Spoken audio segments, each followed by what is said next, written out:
महाराष्ट्र लोकाधिकार समितीच्या सातत्यपूर्ण पाठपुरावा, लोकशाही मार्गाने केलेल्या आंदोलन आणि कायदेशीर लढ्याला अखेर मोठे यश मिळाले आहे। भारतीय स्टेट बँकेच्या जुलै सोलापूर शाखेने दिव्यांग खातेदार शरणाप्पा जेऊरे यांच्या वेतन खात्यावर तब्बल 4 वर्षांपासून लावण्यात आलेला होल्ड हटवून खाते पूर्ववत सुरू केल्याचे अधिकृत पत्राद्वारे जाहीर केले आहे। या निर्णयामुळे समितीच्या आंदोलनाला मोठे यश मिळाल्याची भावना व्यक्त होत आहे। सहकारी बँकेच्या कर्ज वसुली प्रक्रियेदरम्यान संबंधित खातेदाराच्या वेतन खात्यावर होल्ड लावण्यात आला होता। त्यामुळे दिव्यांग असलेल्या शरणाप्पा जेऊरे यांना स्वतःच्या पगारातील रकमेचाही वापर करता येत नव्हता। 4 वर्षे आर्थिक अडचणींचा सामना करावा लागल्याने त्यांच्या कुटुंबावर गंभीर संकट ओढवले होते। ही बाब समोर आल्यानंतर महाराष्ट्र लोकाधिकार समितीचे कार्याध्यक्ष योगेश वाघमारे यांनी प्रकरणात हस्तक्षेप करत भारतीय स्टेट बँकेकडे सातत्याने पाठपुरावा केला। न्याय न मिळाल्यास 27 जुलै 2026 रोजी बँकेसमोर शांततामय आंदोलन करण्याचा इशाराही समितीने दिला होता। आंदोलनानंतर बँक प्रशासनाने कायदेशीर तपासणी करून योग्य निर्णय घेण्याचे आश्वासन दिले होते। त्या अनुषंगाने 30 जुलै रोजी बँकेने अधिकृत पत्राद्वारे खात्यावरील होल्ड हटविल्याचे कळवले। तसेच 29 जुलैपासून खाते पूर्ववत सुरू करण्यात आल्याची माहिती दिली। या निर्णयानंतर महाराष्ट्र लोकाधिकार समितीने हा विजय केवळ एका दिव्यांगाचा नसून सर्वसामान्य नागरिकांच्या न्याय हक्कासाठी झालेला संघर्षाचा विजय असल्याचे म्हटले आहे। कायद्याच्या चौकटीत राहून लढा दिल्यास न्याय मिळू शकतो, याचा हा ठोस पुरावा असल्याचे समितीने नमूद केले। यावेळी कार्याध्यक्ष योगेश वाघमारे, उपाध्यक्ष हेमंत दोरके, ॲडव्होकेट सुप्रिया शिरदाळे, राजश्री जेऊरे, नंदकुमार लोखंडे, ओंकार फास्के यांच्यासह समितीचे पदाधिकारी उपस्थित होते। भविष्यात कोणत्याही नागरिकाच्या वेतन खात्यावर अन्यायकारक कारवाई झाल्यास कायदेशीर लढा उभारला जाईल, असा इशाराही समितीने दिला।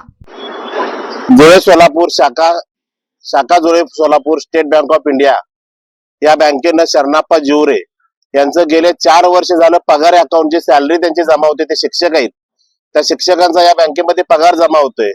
त्यांची काही पतसंस्था कोऑपरेटिव्ह बँकेची कर्ज होती, ते कर्ज थकीत आहेत म्हणून त्या बँकेने यांच्याशी निबंधाच्या खाली पत्रव्यवहार केला होता की संबंधित अकाउंट हे बंद करण्यात यावं। असं कुठलंही सॅलरी अकाउंट, पगार अकाउंट 100% बंद करता येत नाही। तरी या स्टेट बँक ऑफ इंडियाने कुठली शहानिशा न करता त्यांनी पत्र दिले म्हणून आम्ही अकाउंट ते बंद केलं, अशी त्यांची भूमिका होती। त्या शरणाप्पा जेऊरेंनी त्या स्टेट बँक ऑफ इंडियाला पत्रव्यवहार केले होते की मला उदरनिर्वाहाचं माझं एकमेव साधन आहे, जो माझा पगार जमा होतोय तोच माझं साधन आहे आणि माझं अकाउंट ओपन करा। तर त्यांनी कोणतीही त्याची दखल न घेता ते अकाउंट तसेच बंद ठेवले। शिवाय ज्या कोण पतसंस्थेने आणि कोऑपरेटिव्ह बँकांनी जे अकाउंट बंद केलं होतं त्यांच्या सोयीनुसार यायचं आणि त्यांना ज्यावेळेला पैसे लागणार आहेत त्या हिशोबाने इथं येऊन त्या कर्ज खातेदाराशी बोलवायचं, त्यांची सही घ्यायची आणि त्या बँकेनं पैसे काढायचे आणि परत ते अकाउंट ब्लॉक करायचे। असं गेले 4 वर्ष झालं चालू आहे। 2023 मध्ये एक 5-6 लाखाची एंट्री आहे आणि 2024 मध्ये 5-6 लाख रुपयाची एंट्री आहे की त्यांच्या सोयीनुसार त्या बँका पैसे काढतात आणि त्यांची सावकारकी चालू ठेवतात आणि ह्यांना मात्र यांचा उदरनिर्वाहासाठी त्यांनी कोणतेही साधन शिल्लक ठेवलेलं नाही। तसंच त्या जेऊरेंनी आपल्या महाराष्ट्र लोकाधिकार समितीला त्यांनी एक अशीच तक्रार दिली, शासन प्रशासनासोबत आमच्या संघटनेला सुद्धा त्यांनी तक्रार दिली की अशी बँक माझ्या इथं या स्टेट बँक ऑफ इंडिया शाखा जुलै सोलापूर या बँकेमध्ये माझं पगार अकाउंट असून ते पगार अकाउंट माझं बंद करण्यात आलेलं आहे आणि मला ते अकाउंट उघडून मिळावं। मी प्रत्येक प्रशासकीय शासकीय स्तरावर मी तक्रारी दिल्या आहेत, मला कुठेही दाद मिळत नाही आणि तुमच्या संघटनेच्या माध्यमातून मला दाद मिळावी। त्या प्रसंगी आम्ही आमच्या संघटनेच्या वतीने पण या जुलै सोलापूर शाखेला आम्ही पत्रव्यवहार केले की संबंधित हे खातं बेकायदेशीररित्या तुम्ही बंद केलेलं आहे आणि ते खातं चालू करून द्या आणि त्यावर त्यांचा उदरनिर्वाह आहे। तर त्या 2-3 वेळा आम्ही पत्रव्यवहार केल्यानंतर त्या स्टेट बँक ऑफ इंडियाच्या शाखाधिकाऱ्यानं त्या पत्राची दाद घेतली नाही। वेळ प्रसंगी आम्ही स्वतः येऊन या बँकेत व्हिजिट दिलं की बाबा तुम्ही खरोखर त्याची सखोल चौकशी करा, असं अकाउंट बंद करता येतं का? तर त्यांनी कोणतीही शहानिशा न करता ते अकाउंट तसंच चालू ठेवलं। वेळ प्रसंगी आम्हाला ते अकाउंट चालू होत नाही कळताच आम्ही गेल्या 27 तारखेला सोमवारी त्या ज्यांचं खातेदार होते त्या खातेदारांनी तिरडे आंदोलनाचा बँकेला इशारा दिला आणि त्या आंदोलनाला आमच्या संघटनेनं समर्थन दिलं आणि त्या आंदोलनामध्ये आम्ही सहभागी झालो। गेल्या सोमवारी आम्ही ते आंदोलन लावलं होतं, पण परत एकदा देशातली अग्रगण्य bank he state bank of India आहे त्या बँकेला आम्ही अनुसरून की सांगितलं आहे आम्ही तुम्हाला अल्टिमेट देतो की 8 दिवसाची मुदत देतो आणि त्यांनी पण म्हणले आम्हाला साहेब 8 दिवसाची मुदत द्या, आम्ही त्या DDRच्या ऑफिसला जाऊन चौकशी करतो, असं अकाउंट बंद करता येतं का चालू ठेवता येतं. मग त्यांना आम्ही मुदत पाहिलं तर आम्ही 8 दिवसाची मुदत दिला आणि आम्ही त्या दिवशी ते आंदोलन स्थगित दिलं. त्या दुसऱ्या दिवशी त्या स्टेट बँक ऑफ इंडियाच्या मॅनेजरांनी त्या DDRला चौकशी केली की बाबा हे सॅलरी अकाउंट आहे आणि असं बंद करता येतं का. ते DDRचे साहेब होते निबंधक, त्यांनी सांगितलं असं सॅलरी अकाउंट बंद करता येत नाही. तात्काळ लगेच त्यांनी ज्या बँकेनं वसुली अधिकाऱ्याने जे पत्र दिलं होतं, ज्या पतसंस्थेची वसुली अधिकाऱ्याची नियुक्ती केली होती, त्यांना फोन केला आणि त्यांना झापलं की अशा कुठल्या आधारे तुम्ही तो लोकांचं सॅलरी अकाउंट बंद करायला सांगताय, तसं अकाउंट बंद करता येत नाही. तातडीने आता पत्रावर करा आणि ते त्यांचं सॅलरी अकाउंट चालू करायला सांगा. त्यावेळेला या शाखा अधिकाऱ्यांना कळालं की आपली चूक लक्षात आली, हे असं अकाउंट बंद करता येत नाही आणि आम्ही ते गेले 4 वर्ष झाले ते अकाउंट बंद केले आणि त्या संबंधित खातेदाराला वेटीस धरण्याचं पाप आमच्याकडून झालेलं आहे. आणि त्यांच्या लक्षात आल्यानंतर त्यांनी त्या खातेदाराला बोलवलं आणि ते अकाउंट आम्ही चालू करतोय म्हणून सांगितलं.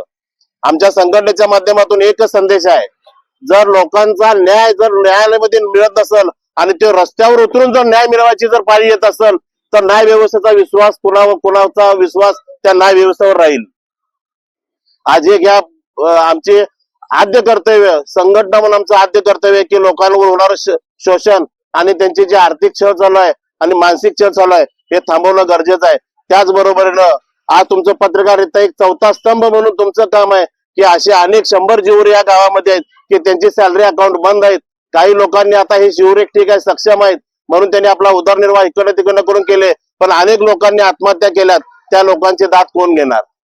संबंधितांवर कारवाई झाल्या पाहिजे. ज्यांनी चुकीचे पत्रव्यवहार करून जे खाती बंद करायला लावली त्यांच्यावर DDRने या कारवाई केल्या पाहिजे आणि इथून पुढे अशा कुठल्याही बँकेत असं अकाउंट सॅलरी अकाउंट बंद होता कामा नये आणि चुकीच्या पद्धतीने कार्य होता कामा नये.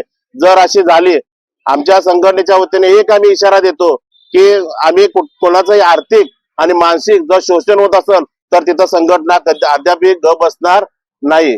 इथून पुढे हा संदेश लोकांपर्यंत गेला पाहिजे की चुकीच्या पद्धतीने जे अकाउंट बंद होत आहेत ते होता कामा नये. आता त्यांनी अकाउंट बंद केलंय, त्यांनी आमची त्या खातेदारांची माफी मागितली आणि ते अकाउंट त्यांनी चालू केलेलं आहे. त्यांचं पण आम्ही शतशः आभार मानतो. इथनं पुढं जर आमच्याकडनं अशी चूक होणार नाही अशी त्यांनी ग्वाही दिली, तिथं आम्ही त्यांचा निरोप त्या बँकेतून घेतला. अकाउंट बंद केल्यामुळे तुम्हाला काय नुकसान भरपाई मिळणार आहे का? आता मी त्या बँकेशी मॅनेजरशी चर्चा करतोय किंवा त्यांचं 4 वर्षामध्ये परस्पर जे अकाउंटचे पैसे त्यांना दिलेले आहेत त्या पैशाला जबाबदार कोण आणि झालेलं जे 4 वर्षाचं त्यांचं नुकसान आहे त्याला जबाबदार कोण, त्यांची नुकसान भरपाई तुम्ही द्याल का त्याच्यासाठी आम्हाला वेगळं काय कारवाई करता येईल का संघटनेच्या वतीनं आणि त्या खातेदाराच्या वतीने.